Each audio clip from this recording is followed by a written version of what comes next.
Shalom, salam damai kasih sejahtera bagi kita semua. Pada pertemuan kali ini saya akan membahas materi tentang sejarah gereja Indonesia. Pengertian sejarah. Sejarah adalah ilmu yang mempelajari tentang peristiwa-peristiwa yang telah terjadi di masa lalu, baik itu peristiwa politik, sosial, ekonomi, budaya, dan lain-lain. Sejarah juga dapat diartikan sebagai kisah atau catatan tentang peristiwa yang telah terjadi. Dalam bahasa Inggris, sejarah disebut history yang berasal dari bahasa Yunani, yaitu historia yang berarti penyelidikan atau pengetahuan.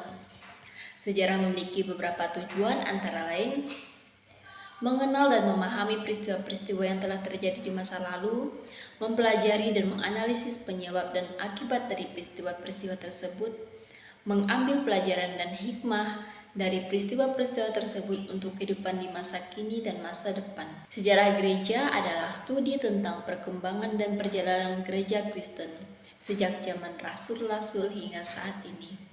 Sejarah gereja mencakup berbagai aspek seperti perkembangan doktrin dan teologi Kristen, sejarah gereja-gereja lokal dan denominasi-denominasi Kristen, peran gereja dalam sejarah sosial, politik, dan budaya, perkembangan liturgi, ibadah, dan praktik keagamaan Kristen, serta sejarah pemimpin gereja seperti paus, uskup, dan reformator. Sejarah gereja dapat dibagi menjadi beberapa periode seperti 1.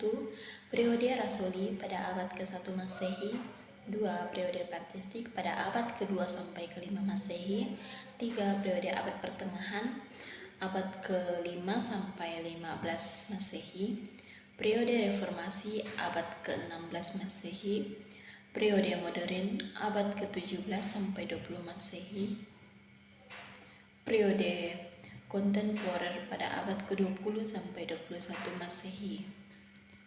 Sejarah gereja Indonesia dimulai dari abad ke-16 ketika agama Kristen pertama kali diperkenalkan di Indonesia oleh para misionaris Portugis.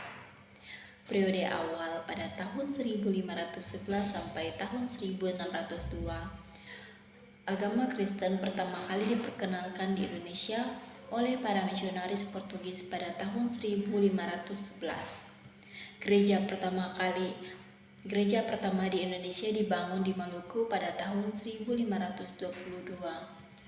Periode VOC dan pemerintahan kolonial pada tahun 1602 sampai 1942. Perusahaan Hindia Timur Belanda memainkan peran penting dalam penyebaran agama Kristen di Indonesia.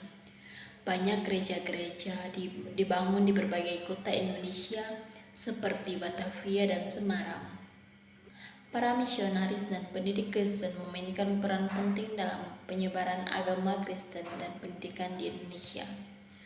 Periode kemerdekaan pada tahun 1942 sampai 1965, Indonesia memproklamasikan kemerdekaannya pada tanggal 17 Agustus 1945. Gereja-gereja di Indonesia mulai mengembangkan identitas dan otonomi mereka sendiri. Gereja-gereja di Indonesia mulai terlibat dalam pembangunan sosial dan ekonomi.